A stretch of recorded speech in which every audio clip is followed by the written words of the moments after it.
So ಅಂತವ್ರಿಗೆ 1 ಎಕರೆ ಯಾರು ಇತ್ತು ಅಂತಂದ್ರೆ ಒಂದೇ ಜಾಗದಲ್ಲಿ 9,583 ಅಡಿ ಅವ್ರಿಗೆ ಕೊಡಬೇಕಾಗ್ತದೆ. ಆ ಪ್ರಕಾರ 1 ಎಕರೆ 2 ಎಕರೆ 3 ಎಕರೆ 4 ಎಕರೆ ಮಾಡಿ ಒಂದೇ ಜಾಗದಲ್ಲಿ ಸ್ವಲ್ಪ ಹೈ ರೈಸ್ಗೆ ಅವಕಾಶಗಳನ್ನ ಮಾಡಿಕೊಡ್ಬೇಕು ಅನ್ನೋ ದೃಷ್ಟಿಯಿಂದ ವರ್ಟಿಕಲ್ ಹೋಗ್ಲಿ ಅಂತ ಹೇಳಿ ನಾವು ಮಾಡ್ತಾ ಇದ್ದೇವೆ. 15ನೇ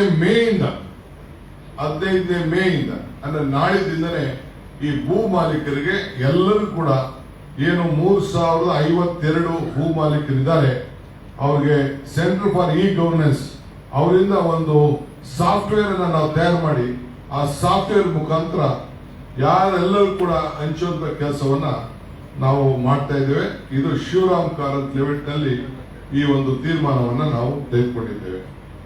ಇದಲ್ಲದೆ ಬಿಡಿಎನವರು ಈಗಾಗಲೇ ನಾನು 38D ವಿಚಾರ ಹೇಳಿದ್ದೇನೆ. ಇದಕ್ಕೆ ಕಾನೂನು ಏನೇನು ಚೌಕಟ್ಟಿದೆ ಅದನ್ನೆಲ್ಲ ಕೂಡ ನಾವು ದಿನೇಶ್ ಕ್ಯಾಬಿನೆಟ್ ತೆಗೆದುಕೊಂಡು ಸರಿ ಮಾಡ್ತೇವೆ. ಅಷ್ಟರೊಳಗೆ ಅವರೆಲ್ಲ ಪ್ರೋಸೆಸ್ ಮಾಡ್ಕೊಳ್ಳಿಕ್ಕೆ ಅರ್ಜಿ ಹಾಕೊಳ್ಳಿಕ್ಕೆ ಅವಕಾಶ ಮಾಡಿಕೊಡ್ತೇವೆ. ಇದಲ್ಲದೆ ಕೆಂಪೇಗೌಡ ಜಯಂತಿ ದಿನ ವಿಶೇಷವಾಗಿ ಗ್ರೀನ್ ಬ್ಯಾಂಗ್ಳೂರ್ ಮಾಡಬೇಕು ಅಂತೇಳಿ ಎಲ್ಲ ಸಂಘ ಸಂಸ್ಥೆಗಳು ಶಿಕ್ಷಣ ಸಂಸ್ಥೆಗಳು ಎಲ್ಲದಕ್ಕೂ ಕೂಡ ನಾವು ಮಾತಾಡಿ ಸುಮಾರು 15 ಲಕ್ಷ ಸಸಿಗಳನ್ನ ನೆಡಬೇಕು ಬೆಂಗಳೂರಿನಲ್ಲಿ ಅಂತ ಹೇಳಿ ನಾವು ತೀರ್ಮಾನವನ್ನು ನಾವು ಮಾಡಿದ್ದೇವೆ.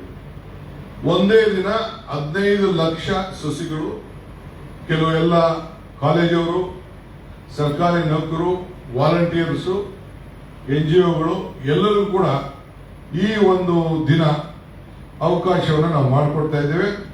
ಕೆಂಪೇಗೌಡರ ಆದರ್ಶ ಏನಿತ್ತು ಆ ಆದರ್ಶದ ಅನುಗುಣವಾಗಿ ಬೆಂಗಳೂರು ನಗರದ ಇತಿಹಾಸ ಏನಿತ್ತು ಆ ಇತಿಹಾಸವನ್ನು ಉಳಿಸಿಕೊಳ್ಳಿಕ್ಕೆ ಸುಮಾರು ಈ ಒಂದು ಪ್ರಾಧಿಕಾರ 50 ವರ್ಷ ಆಗಿದೆ. ಬಿಡಿಎಗೆ ಈ 50 ವರ್ಷದ ಸುವರ್ಣ ವರ್ಷ ಮಹೋತ್ಸವದ ಸಂದರ್ಭದಲ್ಲಿ ಈ ಒಂದು ಹಸಿರು ಹೊದಿಕೆಯನ್ನ ಮಾಡಿಕೊಳ್ಳಿಕ್ಕೆ ಈ ಅವಕಾಶವನ್ನ ನಾವು ಮಾಡಿಕೊಡ್ತಾ ಇದ್ದೇವೆ. ಇದು 27ನೇ ತಾರೀಕು ಜೂನ್ 2001 ನಮ್ಮ ಈ ಕಾರ್ಯಕ್ರಮವನ್ನು ನಾವು ಹಮ್ಮಿಕೊಂಡಿದ್ದೇವೆ.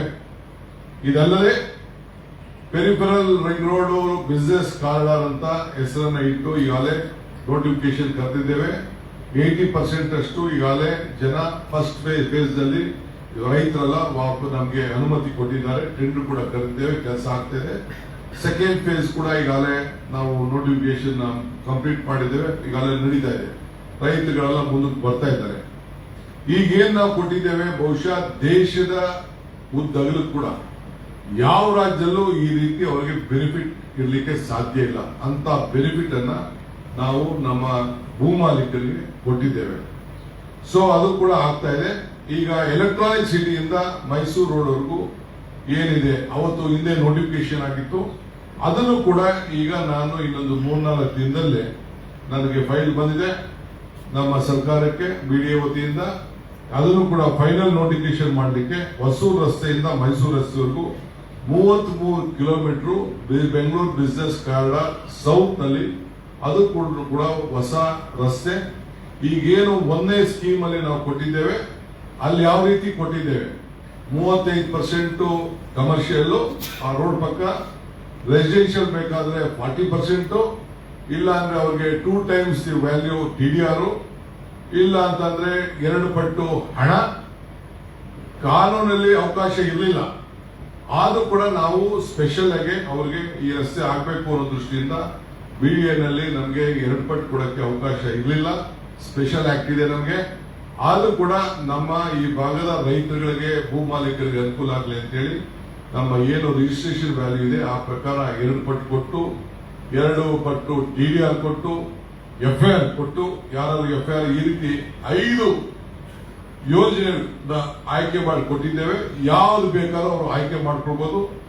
ಬಹಳ ಜನ ಶಾಸಕರು ಮಂತ್ರಿಗಳ ಆಸ್ತಿಗಳಿತ್ತು, ಅವರು ಕೂಡ ಎಲ್ಲರೂ ಕೂಡ ಮುಂದೆ ಬಂದು ಈಗಾಗಲೇ ದಾಖಲೆಗಳನ್ನ ತೆಗೆದುಕೊಂಡಿದ್ದಾರೆ.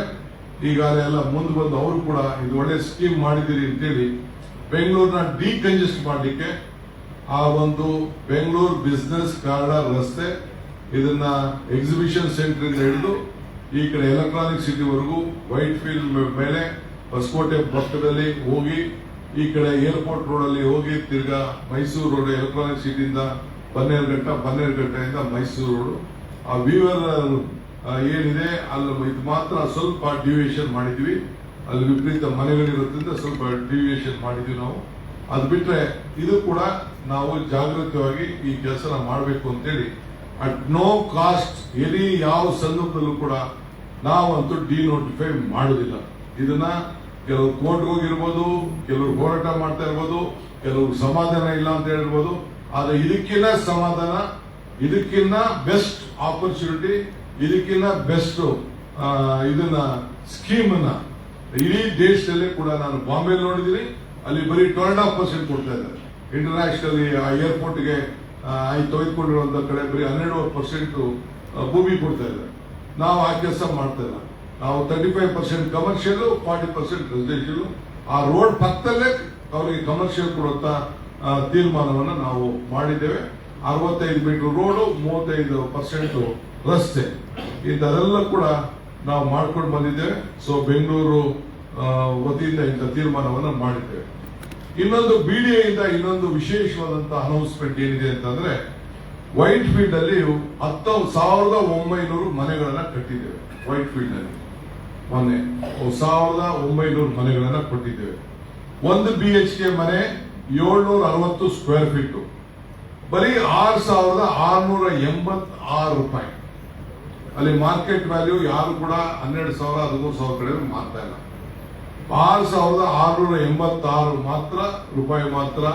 ಅದಕ್ಕೆ 15ನೇ ತಾರೀಕಿಂದ ರಿಜಿಸ್ಟ್ರೇಷನ್ ಓಪನ್ ಮಾಡ್ತಾ ಇದ್ದೇವೆ.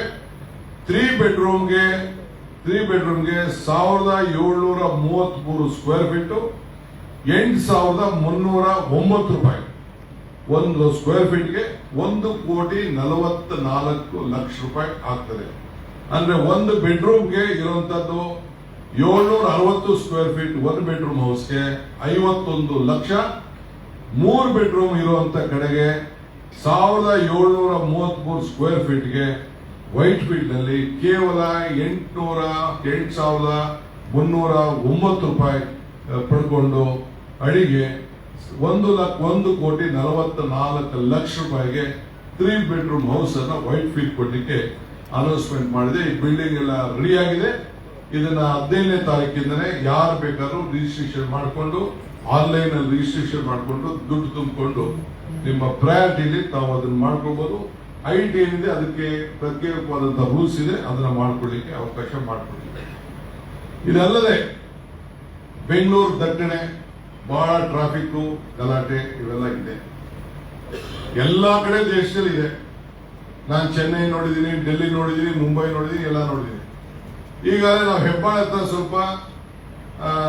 ಸ್ವಲ್ಪ ಸರಳ ಮಾಡಿದ್ದೀವಿ. ಇನ್ನ ಸ್ವಲ್ಪ ಸರಳ ಮಾಡಬೇಕು ಅಂತೇಳಿ ತೀರ್ಮಾನ ಮಾಡಿ ಈಗಾಗಲೇ ದೊಡ್ಡ ಟನಲ್ ಒಂದು ಆಗ್ತಾ ಇದೆ.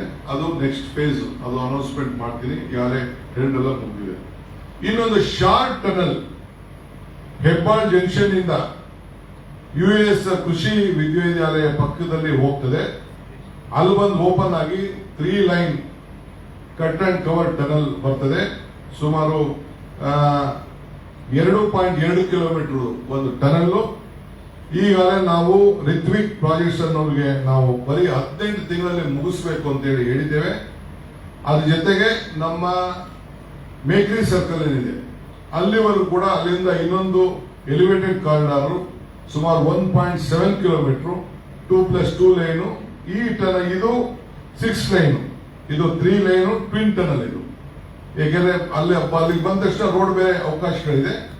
ಆ ದೃಷ್ಟಿಯಿಂದ ಇವೆರಡು ಪ್ರಾಜೆಕ್ಟ್ ಕೂಡ ಈ ನೆಕ್ಸ್ಟ್ ತಿಂಗಳು, ಈ ತಿಂಗಳು ಕೊನೆಗೆ ಭೂಮಿ ಪೂಜೆ ಮಾಡ್ತಾ ಇದ್ದೀನಿ. LOI ಕೂಡ ನಾವು ಕೊಟ್ಟಿದ್ದೇವೆ. ಸೊ ಇದನ್ನ ನಾವು ಈಗಾಗಲೇ ಭೂಮಿ ಪೂಜೆ ಮಾಡಿ ಈ ಕೆಲಸ ಪ್ರಾರಂಭ ಮಾಡಿ 18 ತಿಂಗಳಲ್ಲೇ ಇದನ್ನ ಮುಗಿಸ್ಬೇಕು ಅಂತೇಳಿ ನಾವು ಮಾರ್ಗದರ್ಶನವನ್ನು ನಾವು ಕೊಟ್ಟಿದ್ದೇವೆ.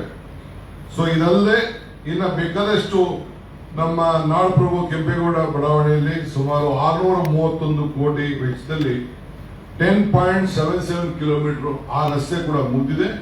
ಅದು ಕೂಡ ಇನ್ನು 15 ದಿನದಲ್ಲಿ ಓಪನ್ ಮಾಡಲಿಕ್ಕೆ ಒಂದು ಹೊಸ ರೋಡು. ನೀವೆಲ್ಲ ಆಶ್ಚರ್ಯ ಪಡ್ತೀರಿ ಅದನ್ನ ರೋಡ್ ನೋಡಿದ ತಕ್ಷಣ. ಆ ರೀತಿ ಒಂದಿದೆ. ಮಿಕ್ಕಿದು ಇನ್ನ ಸುಮಾರು 150 ಯೋಜನೆಗಳಿದೆ. ಅದನ್ನ ನಾನು ಪ್ರತ್ಯೇಕವಾದಂತಹ ಪ್ರೆಸ್ ಕಾನ್ಫರೆನ್ಸ್ ಮಾಡಿ ಇದನ್ನ ಏನೇನು ಮಾಡ್ತಾ ಇದೀವಿ ಅಂತೇಳಿ ನಾನು ಇನ್ನೊಂದು ನೆಕ್ಸ್ಟ್ 3-4 ಡೇಸ್ ಅಲ್ಲಿ ಬೇರೆ ಬೇರೆ ಸ್ಕೀಮ್ಸ್ ಎಲ್ಲ ಇದೆ. ಅದು ಕೂಡ ಎಲ್ಲ ನಾವು ತೆಗೆದುಕೊಂಡಿದ್ದೇವೆ. ಜಾರ್ಜ್ ಅವ್ರ ಕ್ಷೇತ್ರದಲ್ಲಿ ತೆಗೆದುಕೊಂಡಿದ್ದೇವೆ, ಬೇರೆ ಬೇರೆ ಕ್ಷೇತ್ರದಲ್ಲಿ ತೆಗೆದುಕೊಂಡಿದ್ದೇವೆ. ಸುಮಾರು 3,000 ಕೋಟಿ ರೂಪಾಯಿ ವೆಚ್ಚದ ಒಂದು ಡಿಸಾಸ್ಟರ್ ಮ್ಯಾನೇಜ್ಮೆಂಟ್ ಅಲ್ಲಿ ತಂದು ಕೆಲವೆಲ್ಲ ಸ್ಕೀಮ್ಸ್ ನಾವು ತೆಗೆದುಕೊಂಡಿದ್ದೇವೆ. ಅದೆಲ್ಲ ಕೂಡ ನಾನು ನೆಕ್ಸ್ಟ್ ಒಂದು 3-4 ದಿನದಲ್ಲಿ ಇನ್ನೊಂದು ಪ್ರೆಸ್ ಕಾನ್ಫರೆನ್ಸ್ ಮಾಡಿ ನಿಮ್ಮೆಲ್ಲರೂ ಕೂಡ ನಾನು ತಿಳಿಸ್ತೇನೆ. ಈ ಭೂ ಗ್ಯಾರಂಟಿ ಏನಿದೆ, ಈ ಭೂ ಗ್ಯಾರಂಟಿಯನ್ನ ಒಟ್ಟು 23 ಲಕ್ಷ ಜನರಿಗೆ ಈ ಬೆಂಗಳೂರು ನಗರದಲ್ಲಿ ಒದಗಿಸಿಕೊಡ್ಲಿಕ್ಕೆ ಇದೊಂದು ಐತಿಹಾಸಿಕವಾದಂತಹ ತೀರ್ಮಾನಗಳನ್ನ, ಅವರ ಆಸ್ತಿ, ಎಲ್ಲರ ಆಸ್ತಿ, ಅವರ ಆಸ್ತಿ ಪಾಪ ಆ ಭೂಮಿ, ಅವರ ಆಸ್ತಿನ, ಅವರ ಹಕ್ಕನ್ನ ಪ್ರತಿಪಾದನೆ ಮಾಡ್ಕೊಳ್ಳಿಕ್ಕೆ ಅವರ ವಂಶ ಪಾರಂಪರವಾಗಿ ನನ್ನ ಖಾತೆ ನನ್ನ ಹಕ್ಕು, ಅವರೆಲ್ಲರೂ ಕೂಡ ಇದನ್ನು ಇಟ್ಕೊಳ್ಳಿಕ್ಕೆ ದಾಖಲೆಗಳ ಸಮೇತ ಈ ಫೈಲ್ ಸಮೇತ ಅವರ ಮನೆ ಬಾಗಿಲಿಗೆ ತಲುಪಿಸುವಂತ ಕೆಲಸವನ್ನ ನಾವು ಮಾಡ್ತೇವೆ. ಆ ಸ್ಥಳೀಯ ಶಾಸಕರುಗಳು, ನಮ್ಮ ಗ್ಯಾರಂಟಿ ಮೆಂಬರ್ಸ್ ಎಲ್ಲ ಕೂಡ ಈ ಸೌಲಭ್ಯವನ್ನು ಮುಗಿಸ್ಕೊಂಡು ಜನರಿಗೆ ತಲುಪಿಸುವಂತ ಕೆಲಸವನ್ನ ಮಾಡ್ತಾರೆ. ಇದು ಈ ವಿಶೇಷವಾದಂತಹ ಯೋಜನೆಯನ್ನ ಇವತ್ತು ನಾವು ಅನೌನ್ಸ್ಮೆಂಟ್ ಮಾಡ್ತಾ ಇದ್ದೇವೆ. ಮುಂದಿನ ದಿನದಲ್ಲಿ ಇನ್ನೊಂದು ನೆಕ್ಸ್ಟ್ ವೀಕ್ ನಲ್ಲೇ ಇನ್ನೊಂದು ಪ್ರೆಸ್ ಕಾನ್ಫರೆನ್ಸ್ ಮಾಡಿ ಇನ್ನ ಕೆಲವು ಅನೇಕ ಅಭಿವೃದ್ಧಿ ವಿಚಾರಗಳನ್ನ ಮಾಡ್ತೇವೆ. ಇನ್ನ ಕೆಲವು ಅನೇಕ ವೈಯಕ್ತಿಕವಾದಂತಹ ಬೆನಿಫಿಟ್ಗಳು ಬೇರೆ ಬೇರೆ ಇದೆ, ಅದೆಲ್ಲ ಕೂಡ ನಿಮ್ಮ ಗಮನಕ್ಕೆ ನಾನು ತರ್ತೇನೆ. ಸ್ಟ್ರೀಟ್ ವೆಂಡರ್ಸ್ ಇರ್ಬೋದು, ಒಂಟಿ ಮನೆಗಳಿರ್ಬೋದು, ಬೇರೆ ಬೇರೆ ಕೆಲವು ಸ್ಕೀಮ್ಸ್ ಇದೆ, ಕೆಲವು ಅಭಿವೃದ್ಧಿ ಕಾಮಗಾರಿಗಳಿದೆ. ಸೊ ಕಂಟಿನ್ಯೂಸ್ ಆಗಿ 15 ದಿನ ಕೆಲವು ಅನೌನ್ಸ್ಮೆಂಟ್ಸ್ ಇದೆ, ಅದನ್ನು ನಾನು ಮಾಡ್ತೇನೆ. ಇದು ಮೇಜರ್ ಅನೌನ್ಸ್ಮೆಂಟ್.